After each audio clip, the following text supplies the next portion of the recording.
Hi, welcome to Tea Time with Roz and Shelley. I'm Shelley Davenport and Roz Dreyer.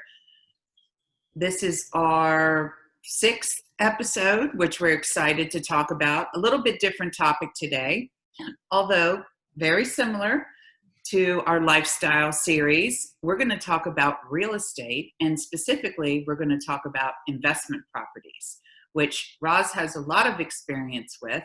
And we thought it would be great to get an insight from a licensed and very seasoned realtor in Great Falls, Virginia. Thank you, Roz. Thank you very much, Shelley. So, as everyone knows, we work together all the time. She won't say it, but she's from the Open Door. She's the chief interior designer there, so we just have to do that. Anyway, back to the investments. Yes, I do have a lot of experience. I really do, and I do it personally, and I do it a lot for clients too. So that's great. So why don't we talk a little bit about how you got started in investment properties? It was very early on in my career, and during the early 2000s, we were doing extremely well. I'm like, okay, I need to do something fun and a little different. So I did buy some investment properties, didn't make the best decisions to start with, of course. You always make mistakes. And I didn't have anyone guiding me. It was just me. So I've really learned. We've owned quite a few, that's my husband and I, properties over the years. And we've generally been very, very successful with them.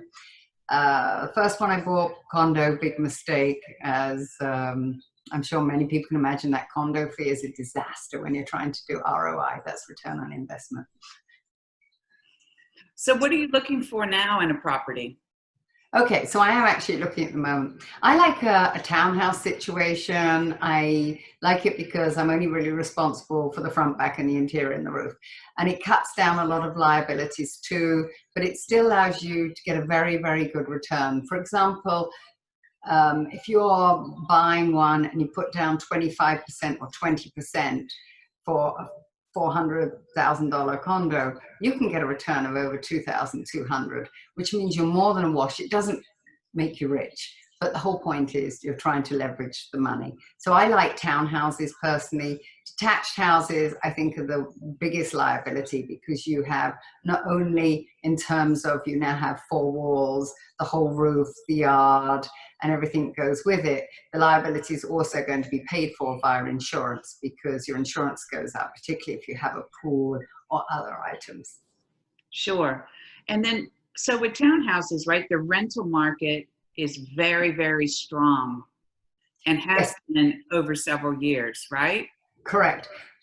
So for the last few years, it's really been quite hard to rent something, particularly in Great Falls, for a good return on your money.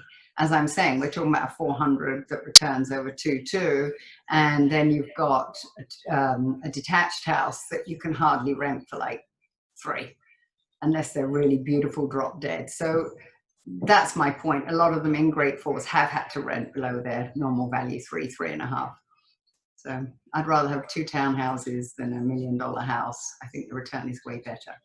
Right. And you consistently, your experience has been that you've gotten great tenants, right?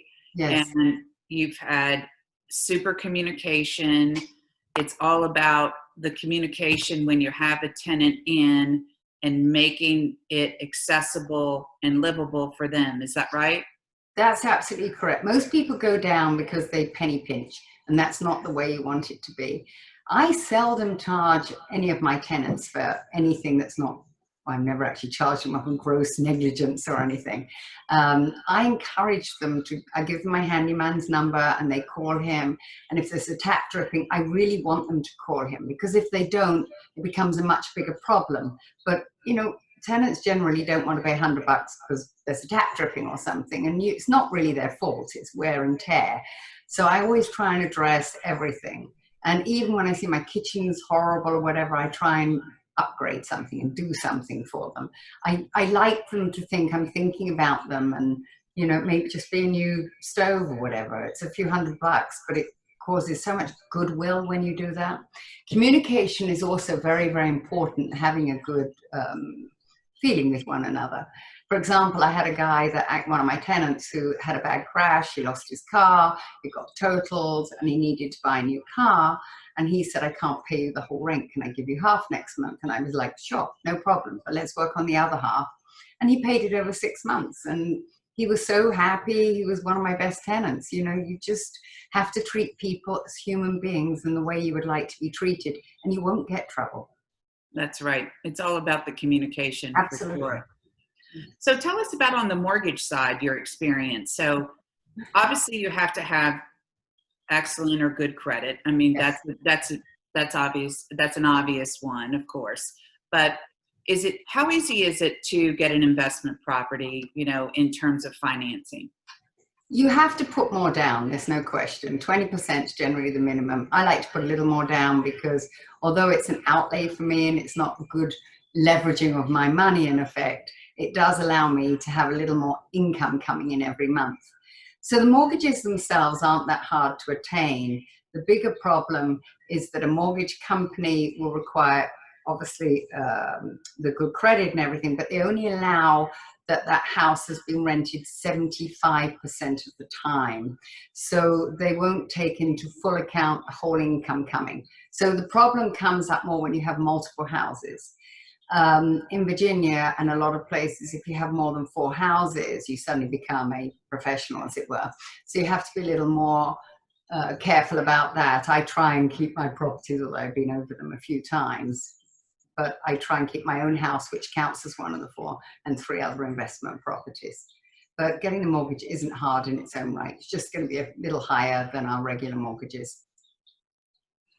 Well, that's great advice. So with diversity and obviously all the changes, specifically this year, we've had a lot of changes, obviously, in the way people are living. However, it doesn't change the overall diversification that you need. What are financial advisors really sharing with regards to real estate investments? It's gone up and down in my 20 years, for sure. At the moment, I'm hearing this more than just from financial advisors, accountants and everything. People are trying to, because the economy's been so high for so long and it's been basically on steroids, I think at this point a lot of advisors are thinking, yeah, maybe it's a good time to take some of this out and put it into property, because traditionally over the years, it's always been when real estate is high, the stock market's lower, and vice versa. So I think this is a great opportunity to buy. Interest rates are still incredibly low, even for the investment that you may want to buy. But there's still a lot of wriggle room that's left. Not all houses have recovered really from the downfall we had in 2007 and thereon. So it's still a good time. There's room for the house to increase, and mortgage rates are low, which also makes a better ROI, and you're leveraging your money. I always say to anyone who's buying a first-time house, and I help a lot of them, or the parents buy a house for their children, I'm always like, they have to hold this. This is such a good thing just to have in your portfolio when you retire. You have this block of money that you really have had to do nothing for except put down 20%. Great advice, Roz. Thank you so much. What a great tea time. And we look forward to seeing you all next week. We're going to talk about something really fun again. So tune in next Wednesday at 3 o'clock. Thank you so much again for hosting, Shelley. Thank you, everybody, for watching. Thank you. Bye-bye.